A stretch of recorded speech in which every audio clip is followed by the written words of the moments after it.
जीवन हमें एक मौका देता है, इसलिए जब भी सही कॉलेज चुनने का समय आए तो सिर्फ मंगलायतन यूनिवर्सिटी आपके बेहतरीन भविष्य और सर्वांगीण विकास के लिए।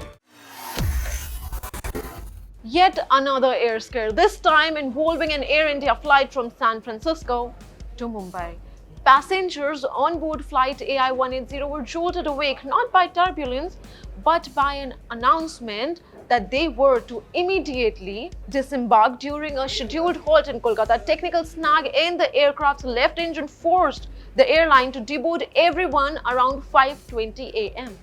Let that sink in. It is fourth serious incident involving Air India flights within just 24 hours. But that wasn't all.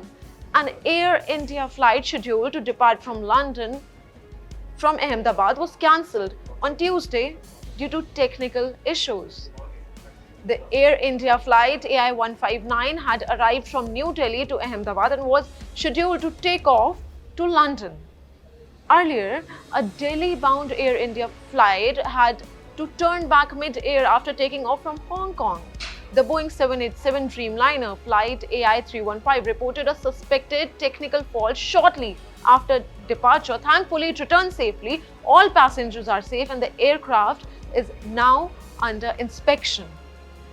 On Monday, yet another incident. Flight AI2493 from Mumbai to Ahmedabad was cancelled after multiple delays triggered by operational issues.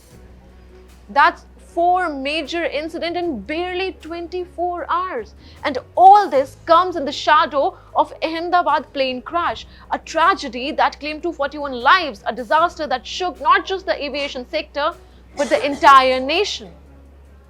The immediate question on everyone's mind is, what is going on with Air India? Is India's flag carrier falling apart, or is this sudden string of emergency landings and cancellations a newfound effort at transparency and safety? It seems like after the Ahmedabad crash, Air India has begun enforcing stricter safety protocols. What was earlier allowed to fly under the radar is now being caught, flagged, and acted upon before a tragedy can strike again, which is a positive move.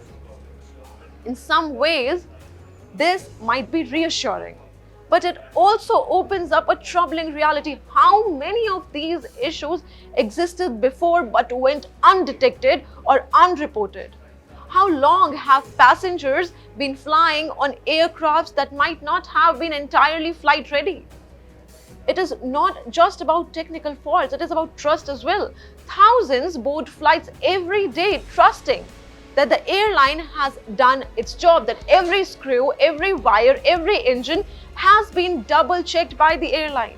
And when that trust is broken even once, the fallout is massive.